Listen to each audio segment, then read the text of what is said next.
Okay, in this video, I'll be going through question 25 all the way to 29. So question 25 is heat transfer, and when you are dealing with heat transfer, you must first identify where the heat is traveling from and to. So if you read the question's context, you can see the question actually want you to talk about heat transfer to the surrounding, and they didn't specify it is from where. So in this case, you can interpret this in both ways, right? You can think about this sleeping bag as a cocoon, and you are talking about the sleeping bag to the air around it. Then there's another interpretation that you can think of this sleeping bag having a layer. So this layer is the sleeping bag, and basically your body is inside, and you have the air on the outside. So if you zoom into that, then it is heat from the body need to go through the sleeping bag, and then it is dissipated to the air. The other way of the first way of interpretation, meaning that you are only focusing on the bag itself and getting to the air. So these two different way of interpretation will actually give you very different answer. If you think of this as just the layer of warmed bag to air, then obviously what will happen is that the air layer around the sleeping bag will rise, and then as the warmed air near the bag rises, it will carry with them the heat. In short, the warm sleeping bag is losing heat to the air by convection. But if you are looking at it in this way, what happens is that we are focusing on the heat transfer from the body to air, and that the sleeping bag is serving as an obstacle, right? And down here, what happens is that in order for the heat from the body to reach the air, it must conduct through the sleeping bag. So if you ask me what is the main heat transfer mode between body and air, if you interpret it this way, it is conduction. But if you're interpreting it in this way, where the sleeping bag is already warmed by your body, then it is losing heat to the air because air can move, so it will be convection. Now, you may ask me, teacher, then like that means what? Means the question is void, is it? Because the four options are talking about conduction and convection, and you are telling me that both approach will give you a different approach, will give you a different answer. So what to do? You need to be exam smart. So what is exam smart? You look here, they are actually telling you that the sleeping bag is made up of this special fiber filling. And if you look closely into the diagram, you can see that there are pockets of air that is being trapped by the fiber. So what does this imply to you is that this pocket of air must serve a purpose, and the purpose is what? That air is a bad conductor, and hence I think that the question is driving at interpreting this approach. Okay, so in exam, what you can do, you can try your luck, be exam smart, pick one option that makes sense, and make use of as much information given by the question. The other thing that you can do is, of course, raise hand and ask the invigilator to check with the exam sector. So now we know that it is either A or B. The other thing that is we need to know the color in the back. So to decide what color to use in the bag, you need to know its purpose. So the purpose is written here, that the sleeping bag is supposed to keep you warm. And other word of keeping the user warm is that it wants to slow down heat loss. So if you want to slow down heat loss, you want it to be something bad, okay? Because bad means it is slow, right? So if you think about the heat transfer, your body is the warm body here, and then the surrounding air is cold. So meaning that you do not want the sleeping bag to absorb the heat from your body, or you want to reflect it back to your body. So in this case, you want a white color surface, because a white color surface makes the radiation absorption very, very slow. Okay, so the answer would be B. So like I said, if you are uncertain about heat transfer, please seek assistance from your teacher. Okay, now question 26. It is a video that I show you in class. When students do this question, a lot of them are puzzled by this. And they think that this metal gloss or metal thing will actually trap coldness. Some of them will think that it will slow down heat transfer and all that. In fact, when you are using metal it is an excellent thermal conductor. It means that whether you have the metal there and the metal not there, it should not affect the speed of heat transfer, because it itself, it is a good conductor. So it is as if that it is not there. Why do you need this metal thingy? Because ice naturally floats. So the purpose of this metal thing is to hold the ice at the bottom of the test tube. That is its purpose. It doesn't want the ice to float to the top. And you want to use metal because it won't affect your experiment, because metal is a good conductor.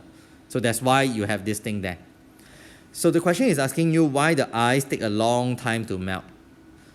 So why it take the long time to melt? Because this is your heat source, and in order for the ice to melt, the heat need to travel from the top down to the ice in order for the ice to melt.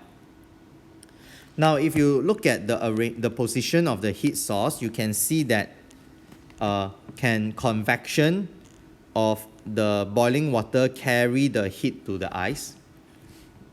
No, right? Because when the water get heated up on top, the density will drop, and when density drop, this hot water will remain floating, right? So if the hot water remain floating, it means that it cannot carry the heat down to the ice, right? So you know that convection doesn't carry the heat to the ice. So how can the heat go to the ice? Well, it can go there through radiation, or since the water is in contact with the metal, in contact with the ice, you can also transfer the heat from the heat source to the ice by conduction. Now, but conduction depends on the collision between neighboring particles, and water is actually not a very good conductor. So this thing is going to be slow. So if the heat is traveling to the ice by conduction, it is going to be a slow process, and so it will take a long time to melt. So let's look at A. Look at the four options and choose the best one. So A, convection never occur in water. So well, it doesn't occur, but if you use the word never, I would have some doubt lah. So A, I will just put a tick and a cross. We will check on it later. Ice is a poor conductor of heat. It is true, but unfortunately it is not the reason, right? Because the reason is that conduction is slow, because your water is a poor conductor, not the ice. Correct or not? Because what the medium between the heat source and the ice is the water, not ice, right? It's not like Bunsen burner ice to ice. It's Bunsen burner water to ice, right? So the water is the poor conductor. So I know that B is out. C, the metal thingy prevents the energy from reaching the ice. Now I don't care whether you know what that metal thing is, but the fact that they mention prevent energy from getting to the ice is definitely wrong. energy transfer is a force of nature. It cannot be prevented. You can only slow it down or speed it up, but you cannot stop it. D, water is a poor conductor. So definitely is a better answer than A, right? Although convection doesn't occur, right? It doesn't mean that it never occur. So A is out. I will pick D. Okay, question 27. So here it says that after the cooking pot is taken away from the heat source, you find that the cooking pot, the hot cooking pot, is still transferring heat to whatever food that you are cooking on it, right? So basically, continue to boil, it means that it is still transferring energy to the food. Now, in order for there to be energy transfer, it means that the temperature must be way higher than the food, right? Because we know that in science, your energy transfer will stop only if the temperature between the pot and the temperature of the food is the same. If they are the same, it will stop. But if you are able to keep the pot energy, the cooking pot, the cooking pot temperature to be way higher than the food, as long as there is a temperature difference, then there will always be a heat transfer. So temperature difference causes energy transfer. So there's a difference between temperature and energy. Okay? So once you have this concept, you can then look at the 4 options. And actually, the teacher is very kind. They give you 2 ridiculous options. Because as you can see here, latent heat of fusion. So anything you see the word latent appear, latent is basically a Latin word that suggests there is a state change. So unless your cooking pot is melting, you won't give out any form of latent heat. So once I look at this, I know that A and B is absolutely wrong, unless your cooking pot is melting when you are cooking the food. So you look at C and D. C and D is telling you that the pot may be made up of a high C or a low C. So what is a C? So basically C, specific heat capacity, tells you the amount of energy required to turn 1 kg of something and raise its temperature by 1 degree C. Okay, so basically if you have a high specific heat capacity, what it means is that it will take a huge amount of energy, not high, huge amount of energy to actually up 1 degree C of temperature for a 1 kg material. So like I said, if you refer to the concept map that we have earlier, if you want the cooking pot to constantly transfer energy to the food, you want to keep the cooking pot at a high temperature. So if you are having a high specific heat capacity, right, it means that you will have to lose a lot of energy before there is a change in temperature. So for example, if I have a cooking pot with high C, what it means is that, so this is the pot, let's say initially it is at 80 degrees C, and I decided to transfer 1,000 joules to the food. What happened is that this pot maybe will drop to 78 degrees C, right? Compared to a pot with a low heat capacity, specific heat capacity, maybe the pot start off at 80 degrees C and it decided to transfer 1,000 joule. But because you have a low heat capacity, after you transfer the 1,000 joule to the food, maybe now your pot is cool down by a huge amount, maybe cool down to maybe like 50 degrees C, right? And so the food will not be sizzling or it will not be boiling after long, right? Because the question says that after a long time, the water on it is still sizzling or it is still boiling, right? So that is the implication of having a high C or a low C. So at this point, if you are still not clear, please approach your teacher and then I will explain it in another different way. Okay. What I suggest you to do if you are still not clear, put this dummy value into your formula, and hopefully you will see some. You will be able to see the differences. Can? Okay, for question 24, basically it is a homework question as well. It is to test whether you are able to apply your formulas. So I will guide you through. Okay, so although it is a short question, it requires a number of steps. So here you will see that first you need to identify how many bodies are there. So here you will see that there's ice, which is very cold, and then you have warm water.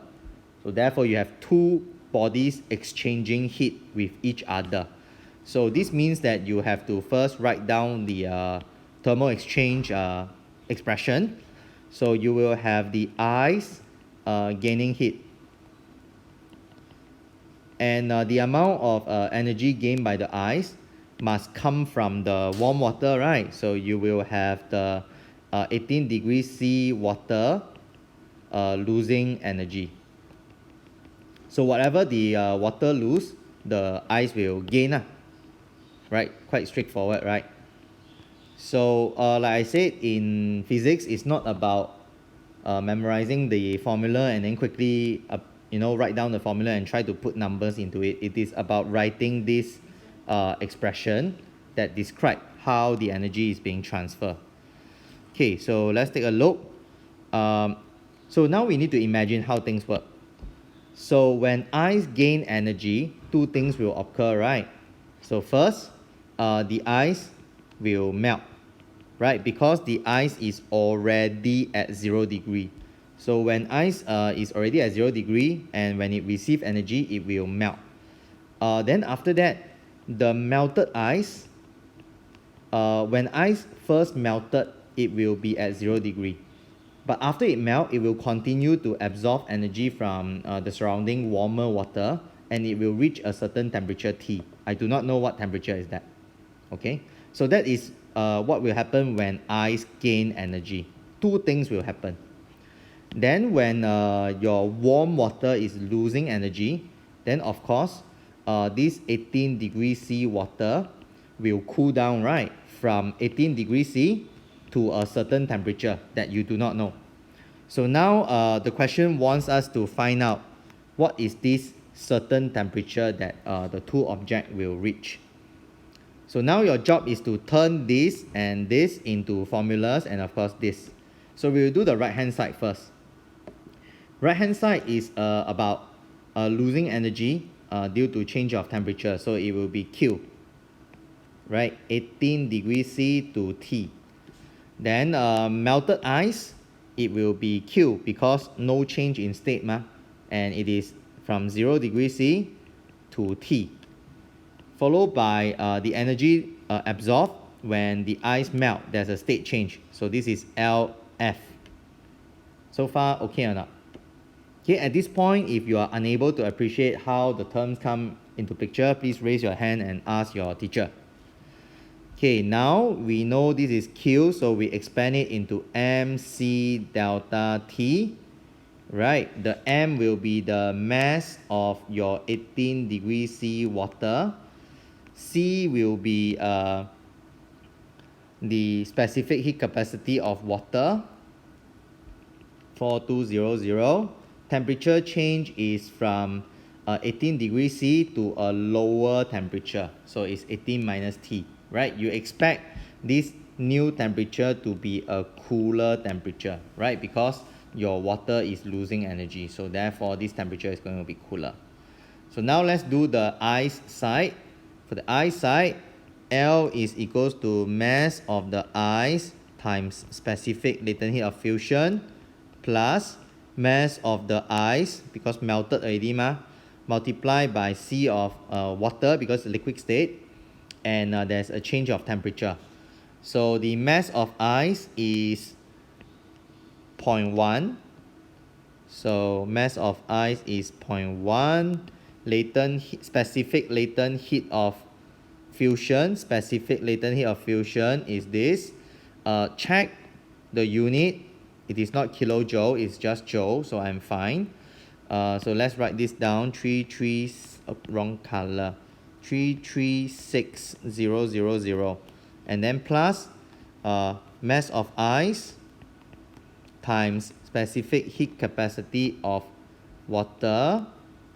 But now the temperature change would be from T to 0 because T is a warmer temperature, right? This guy here is warmer than 0 because your melted ice over here is gaining energy. So capital T is a bigger number than 0.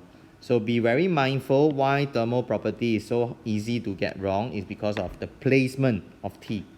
So now if you look at the whole equation, you only have one unknown. You can solve and you can find out what capital T is. So although this is a 1 mark question, actually it involves a lot of steps. Hopefully you won't see such a demanding question in 2021, but I cannot promise you, okay? So this you can actually find on my OneNote under teacher's content. So I will move this to the side so that people who need to refer to it, you can refer to it. Okay, last question for the page 29 is a wave question. So they are asking you about these particles that is on a water wave. So particle P and particle Q, they are not going to get carried by the wave, right? Because we say that a wave does not transfer matter. So because of that, the bottle or whatever particle that is riding on the wave is only going to bounce up and down, up and down, up and down, up and down. So in another word, the possible position of P and Q is going to be along these two dotted lines. Now the next thing that they tell you is that the wave actually moves this way. So what does this mean? When wave move this way, that means your crest, the next opportunity, the crest is going to move here, right? That's how you observe that the wave is moving. So the crest move, but the particle didn't get carried along. So if you have a particle that is on this crest, will this particular particle appear over here? The answer is no. Okay, this green purple particle is still going to bulge up and down along this vertical line. It is the crest, the water crest that has moved, but not what it is carrying on it. So now due to this direction of the wave, the crest is going to move in that direction. So you can actually use this information to sketch out the new waveform. So this wave that I'm drawing is like T equals to 0 plus plus, like some time above. This original black line, it is just time equals to 0. Yeah, so after I unfreeze time, the crest is going to move. Now why am I doing that? Because once you do that, you will notice that this bottle that is on the T equals to 0 wave will then appear over here. And your P bottle will then move here. Right? So I treat P and Q not as a particle but as a water bottle floating on earth, floating on the wave. So once you are able to sketch out the new wave, you can see that the particle P must have moved up and the particle P must have moved down. So that's how you approach question 20.